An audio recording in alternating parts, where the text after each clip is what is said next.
Welcome back, ladies and gentlemen, to New Century here in Manchester, and welcome back to our viewers joining us on Sky Sports.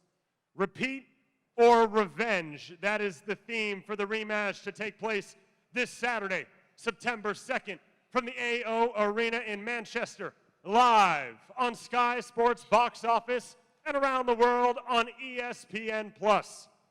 We now begin our main event press conference to continue this legendary fight week. I would love to welcome back on stage from Sky Sports, Mr. Andy Scott, and also the CEO of Boxer, Mr. Ben Shalom, and the promoter of this event. Joining Andy and Ben is Mr. Kalle Sauerland, the head of global boxing for Wasserman Boxing. Joining Kalle on the side of Eubank Jr. is his new trainer. He goes simply by Bomac. Here is Brian McIntyre. And also joining Chris is Mr. Ronnie Davis. And now the individual looking for revenge this Saturday. He is the former British, IBO, and WBA champion.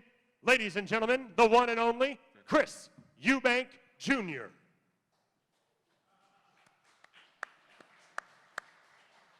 And now, on the side looking to repeat. He was victorious on January 21st, and now he is looking to do it again. Ladies and gentlemen, joined by his trainer, Joe McNally, from Liverpool. Here is the former British, Commonwealth, and WBO super welterweight champion of the world. You know him as Beefy.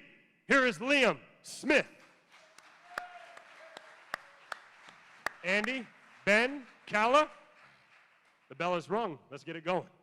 Big Mo, thanks very much. Those of you that were with us for the undercard press conference, thanks for staying with us. Those of you that are just joining us, welcome to Manchester. Now on Saturday night, everybody gets the chance to run it back.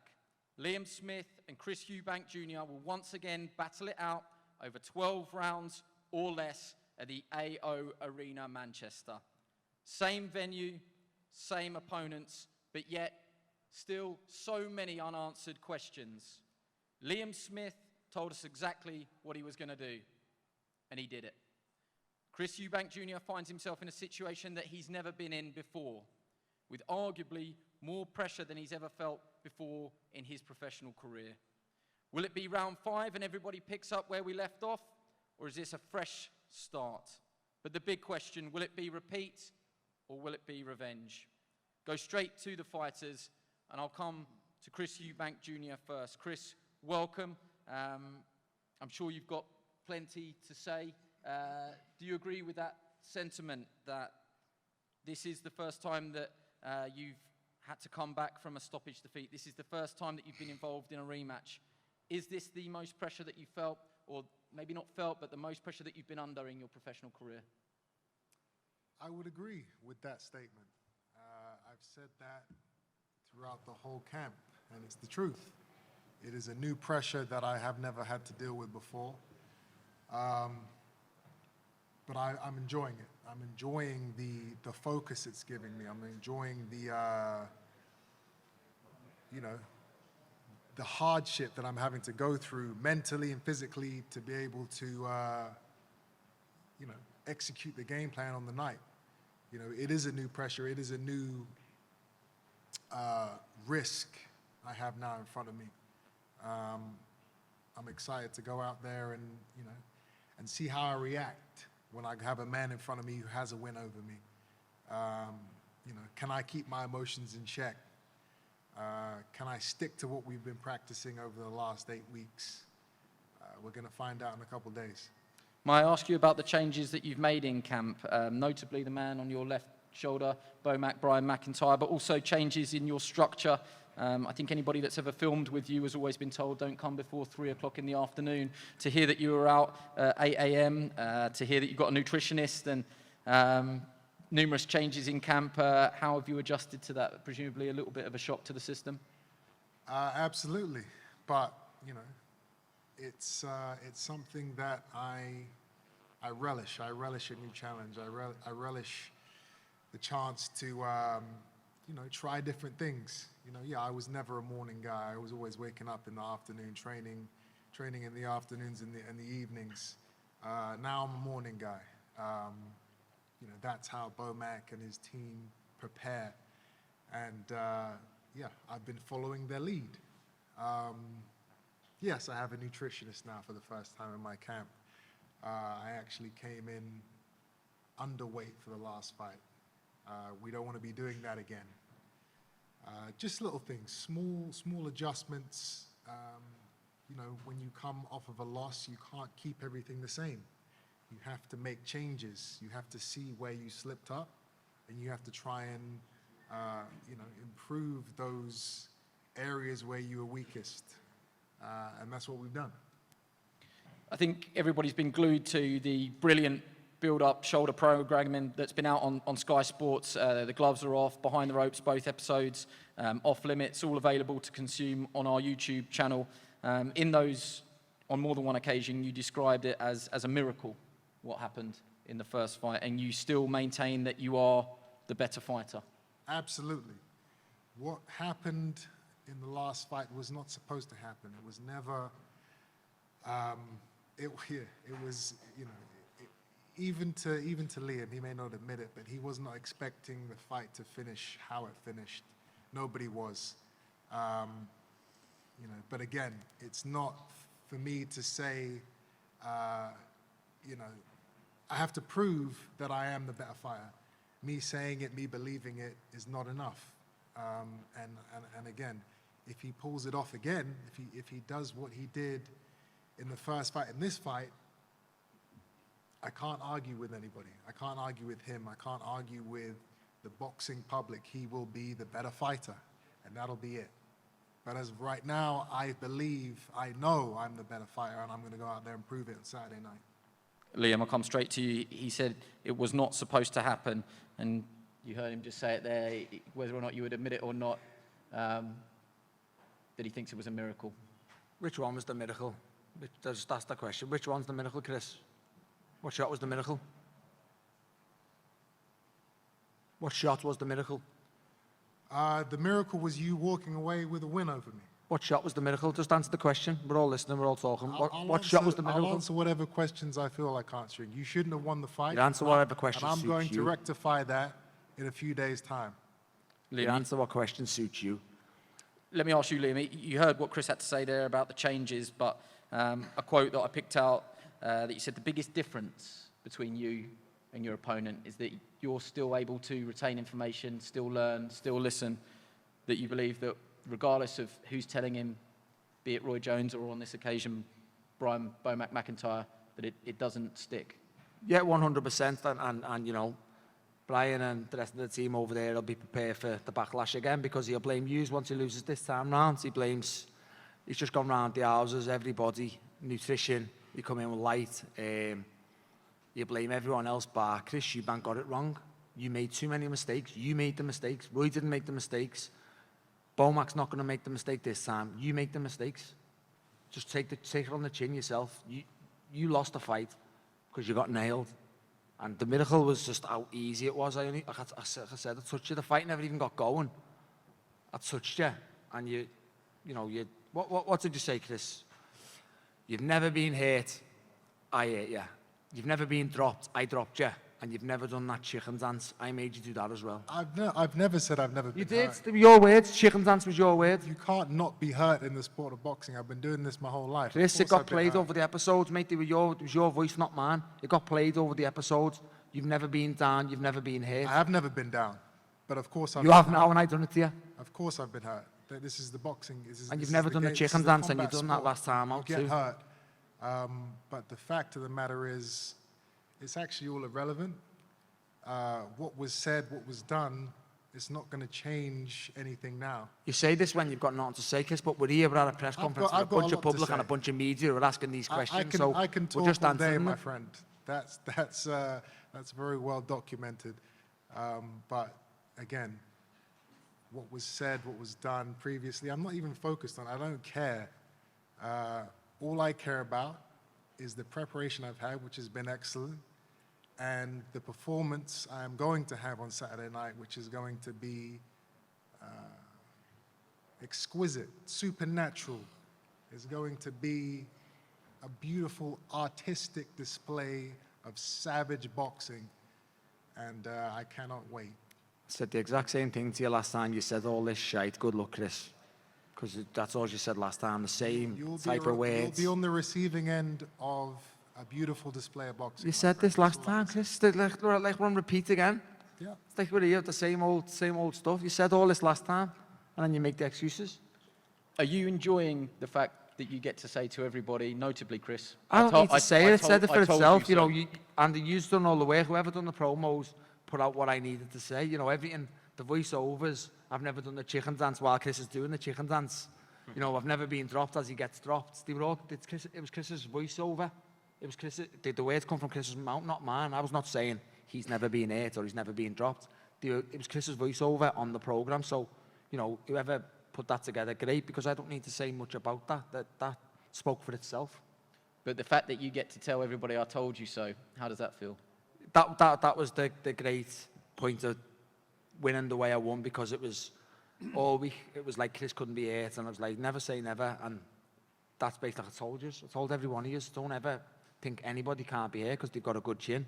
I still do think he has got a good chin, but he got it looking at the floor, and he went. And again, the same will happen to him again. If he makes the same mistakes, I'll punish him for them, and he knows that.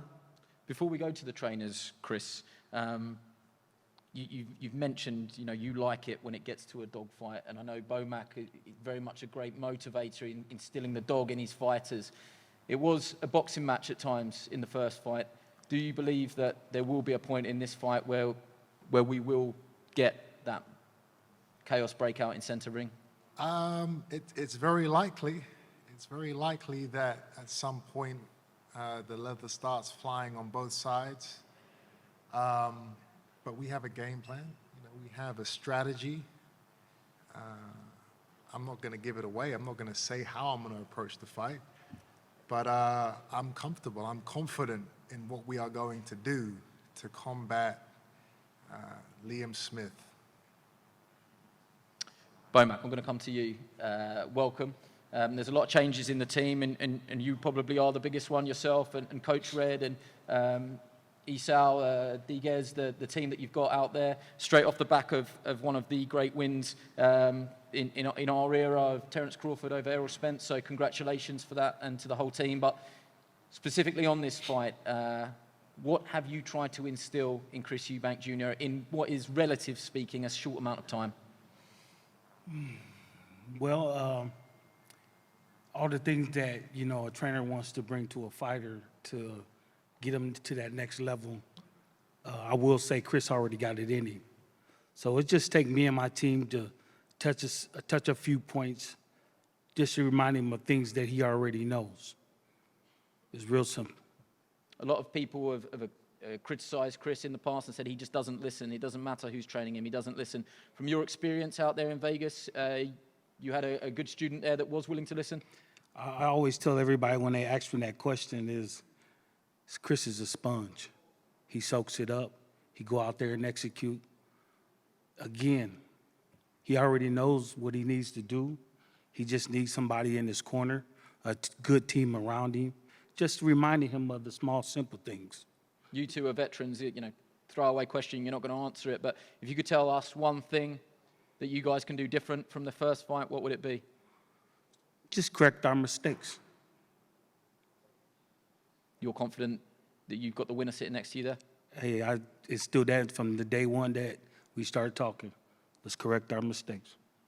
Just one along, Ronnie Davies. Ronnie, great to have you here. There's a lot of changes, but there is a constant here in yourself. What have you been talking to Chris about in terms of the wisdom that you've had over your years that you can impart on him now that he's facing this first time that he's coming back from a defeat like this? I'll just say the odd things to him. He knows where we went wrong. He's got a really good team around him. I'm really pleased for him. I've followed him on YouTube, his career, his fighters.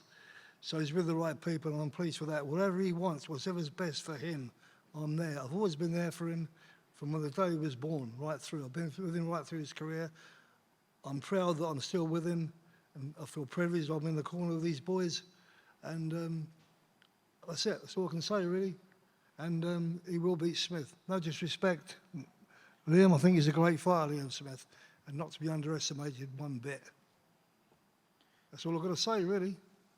have you two had the conversation, Bomac, Chris, about the towel incident? It was very clear from the first press conference announcing the rematch that he wouldn't be inviting Roy Jones Jr. to bring a towel. Have you had that conversation with Bomac? It wasn't a conversation. I just told him. It was a one-way conversation. I just told him, listen, keep those towels out of the corner. And Bomac said, yeah, listen, if we got to go out on our shield, we're going to go out on our shield. That's how we play it. We're not going to do any of that, you know, looking for the easy way out. If it gets rough, if it gets hairy, we're there for the long haul. You know, we're going to get through it. But yeah, I think if there's ever going to be a towel involved in this fight, it's definitely coming from the other corner, not So mine. you're not bringing a towel? No. Bomac, are you bringing a towel? You already told you no, so you ain't got to ask me. Well, you've already just lost every respect you've got for yourself then. Chris is telling you not to bring a towel. Your job's to be the best for your fighter. So if he's telling you not to bring a towel, then he's already the boss of you as well, isn't he? I'm sorry, man. I don't Same understand the old, words. same old. Yeah, he doesn't understand the accent, but basically, you're You not going to understand get it, under Chris. his skin. The guy's What's a going to be veteran. funny though, imagine he throws the towel in again after all this situation with the towel. I've had the situation There's, once there's before. no towels. Even Imagine if he the throws crowd the gets towel in. sweaty, the Fucking towels are not brilliant. coming in the corner. Don't worry about that. You're going to have to work for this one. You're not getting the referee helping you. When you're I doing will that say, chicken can I- dance again, can I the say towel something? come in. When Can I you're doing say the chicken something? dance, the towel comes in. Yeah, go ahead. Yeah, I will say this, y'all. And I mean this, man. Man, Chris is a different fighter. He's a different fighter. I just seen some shit from him in the last 4 weeks. And everybody talk all this negative shit about him, about how he this and how he that, he's selfish and all this. This is one of the most intelligent, spongy fighters that I know. And he does what he's asked of. And so it's baffled me to sit here in front of this crowd. And Liam, no disrespect to you, young fella. You're a great fighter. But for people to talk trash about Chris because he got that loss and the way he lost, it doesn't do anything. The more y'all heckle and the more you talk shit, that don't do nothing but light the fire underneath his ass. I promise you. Bomac, I respect you too, by the way, Yeah, what you've done with Terence. I mean, all the trash talking, that's good and it's fine for the TV. But we got a couple nights to go, man. Then we're going to find out. We're really going to find out who Chris is. And You're what Chris trying to gonna do. convince the British public who have seen Chris for how many years over a 4 or 5 week period, and you've just said something that everybody smirked at. Like you class Chris as an intelligent fighter. That's one thing Chris is not. I'm definitely a lot more intelligent than you, my friend. Chris. Let's not talk Well, about let's just intelligence. results speak for themselves. So I'll be quiet. I'm talking to Brian in a minute. But you're trying to convince people that you're intelligent. I'm not trying to you've been convince on anybody Sky of for years. anything. You've been on every I one know thing what I that's am, never and come I with know you. I'm You've been definitely a fit. lot You've more been intelligent durable. than You've you. been whatever it may be, an engine. You've never been classed as intelligent in your fucking whole career. Bomac's been with you 5 weeks one and he's trying to fight style, convince us you're intelligent. You have one form of fighting. I have many. So if we're going to talk about intelligence, you're not. You know, there's no competition. Can I bring in Joe McNally down the end there? Joe, you don't often have too much to say, and if you can correct me if I'm wrong here, but in terms of everybody at this top table, I wonder if you perhaps have had the easier of the jobs, that you sit there with the victor on your shoulder. You did, as a team, your job first time round. Have you had to change anything this time round, or is it more of the same? Yeah, Andy, you know, it's, for me, with Liam, you know, is not changing nothing. It's making him the best version of himself. And, you know, we took a few things away from the first fight that we didn't expect. But look, for the public and the fight, the way it played out, people can say what they want, but Chris danced to Liam's tune from the first bell. He had a little bit of success with a couple of uppercuts, but that was basically it, really. You know, he never got out of second gear.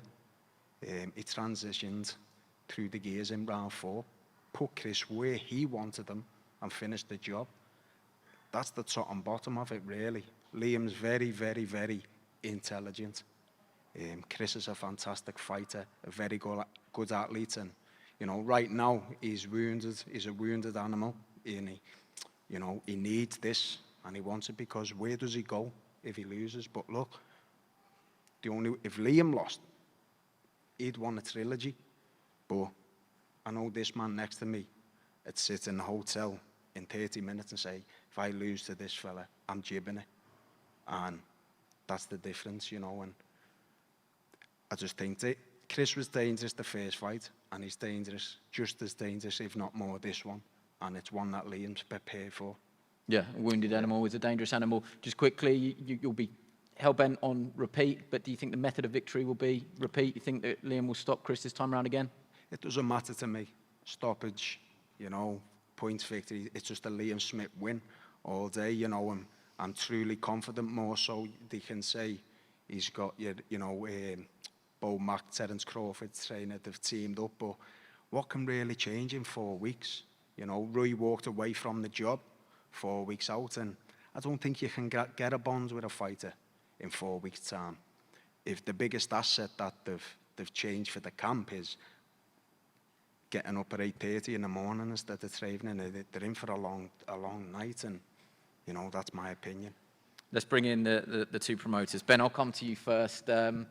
It's probably Callum's fault that we're here, isn't it, with the rematch clause that we spent so much time talking about that everybody told us not to talk about. But here we are again. How do you reflect on that first fight and your thoughts and emotions coming into this second one? Yeah, it was an incredible night. It's become a rivalry that's been the most talked about in British boxing this year, as you say. Thanks to Calla activating the rematch back in February now. The story has rumbled on and on since then. So many question marks, so many things been said. But what we have here is a fight for British boxing. We have two of the greatest athletes that we have in this sport, and they're going head to head, and there's so much on the line. And I want to thank Wasserman. I want to thank Sky Sports, because everyone's had a huge amount of commitment to this fight. I know Liam's had to work incredibly hard over the past few months to be fit. I know Chris Eubank Jr. has been hell-bent on this fight since January, and here we are, and all the answers are going to be answered. Calla, thank you for breaking away from what is a really busy week for you as well, because you've got a fight on Friday night that you're juggling as well. But how have you viewed this from Team Eubank's stance, and what has Chris been like to deal with what is a first in his career? I think first of all, you know, it's a blockbuster, a British blockbuster in a year where there aren't too many British blockbusters. It's the British fight of the year. Yes, that clause is always an insurance policy. In this case, it's an insurance policy against the punch that came from the gods. But at the end, let's all be happy. We've got a great fight on. It's a fantastic fight. We've heard about questions to Junior about where he is and where he's at and this, that, and the other. What about the question to Liam? Like, he wasn't expecting that. Where's it going to continue from now? Is the fourth round going to lead to the fifth and the first rounds? I think it's no. I'm saying that as a compliment. I think it's fantastic. The angles you can look at it. If you're for Eubank, if you're for Smith, it's fascinating. It's what boxing needs. It's great.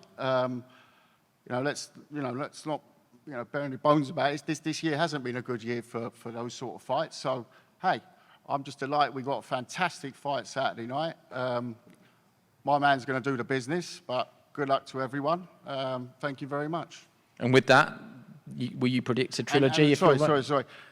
It's that rematch clause. You make me work for that, Ben. You made me work for that. I'm running around, people accusing me of trying to do other fights, this, that, and the other. This was the fight we wanted. This was the fight he wouldn't let me do. I've got text messages from him effing and blinding at me. He doesn't really eff and blind much, but he said to me, that's the fight I want in the locker room. There's no talk about other fights, all that, sorry, I'm not allowed to swear now, but all that rubbish going about other fights. This was the fight in the locker room. He told me, that's the fight, go and make it. Never been another fight. We signed to a fight back a few months ago. We were put through a few hoops and rings, and here we are. We had other options, yeah. We didn't go anywhere, no. We knuckled down. Credit to Ben for persevering with it. Credit for Liam for getting his back into gear. Show me them messages in a minute. You're going to show me them messages? I'll show you which messages. I can show you a few messages. I can show you messages between me and Ben as well. He said, I want that rematch. No, but Calla, you tried to make the Conor Benn fight, yeah or no? Absolutely not. So you How didn't am I sit- going so to you- make a was fight you not with an negotiating Conor Benn unlicensed fight? fighter? Beyond- Absolutely not. Absolutely not in front of all these people. Absolutely not. No, not for a second. Not It for a doesn't matter. second, That's Liam. it. It's irrelevant, but just No. If Big facts, Conor you've got Benn big would have facts. been licensed, would we have looked at it? Of course, but the fight. Conor he Benn got wanted cleared. was He's the the for rematch. Conor Benn 100 How am I million supposed to %. get a fight on with someone who hasn't got a license? That's what I just said. Yeah, if Yeah. Conor Benn got I cleared, didn't you were the say for it. Conor Other Benn. people might have said it. 100%. Ben, did I ever tell you that we were out? Ever? You didn't tell me. Ever? Have you The got others loads of did tell messages of me saying, when are we getting this fight on?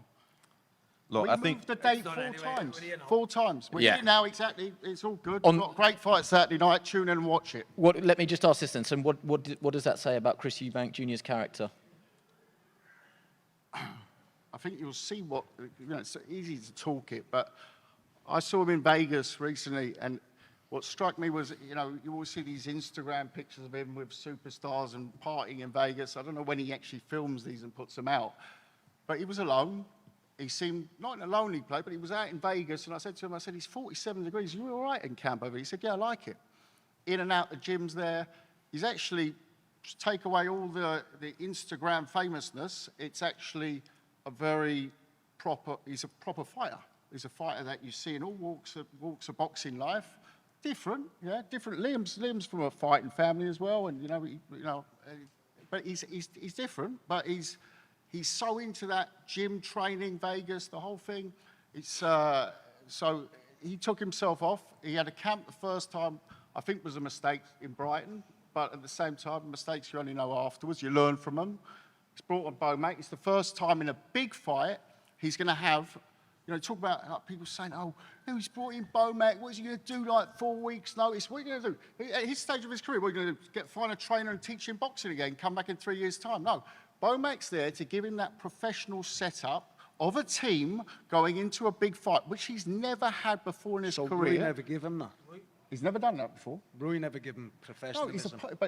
so you give him throughout his respect. career, he's had Senior, he's had So you're Roy, giving Roy but those are Jones people. Jr., the legends of You're a the boxer, sport man. I don't there. need to tell you. There's a difference between a team and a person just coming stop over. talking, Callie.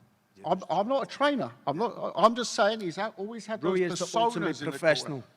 Which one? Roy Jones Jr. is the ultimate professional. And you're one of slandering my him as a absolute coach. favourites. He's a good friend. You're He's a great slandering trainer. Roy as a But there's a coach. difference between a team and a trainer. Terrible. It's terrible. Just my opinion. Opinions are, but ultimately, yeah, it's a win, isn't it? It's a win. As I said, we'll see Saturday night. Yeah, let's give the final word to both fighters. This is your opportunity. Anything that you haven't said that you want to say it now. Chris, anything that you want to add? The talking is done. The hard work is done. We're here. We're ready. We're on weight. Yeah. I'm confident. I'm ready to go. And Liam, the final word to you. repeat. Same again. Brilliant. Well, thank you very much. I think 1 or 2 curse words slipped in there below the belt, but apologies for anybody that was offended. It is fight week, just to give it a little bit of context. Wait around. We're going to have a head-to-head here, and then I think fighters will be available for one-on-ones. Remember, Sky Sports box office on Saturday night, and the weigh-in here tomorrow. On AM, on DAB, via the talkSPORT app, and on your smart speaker. talkSPORT.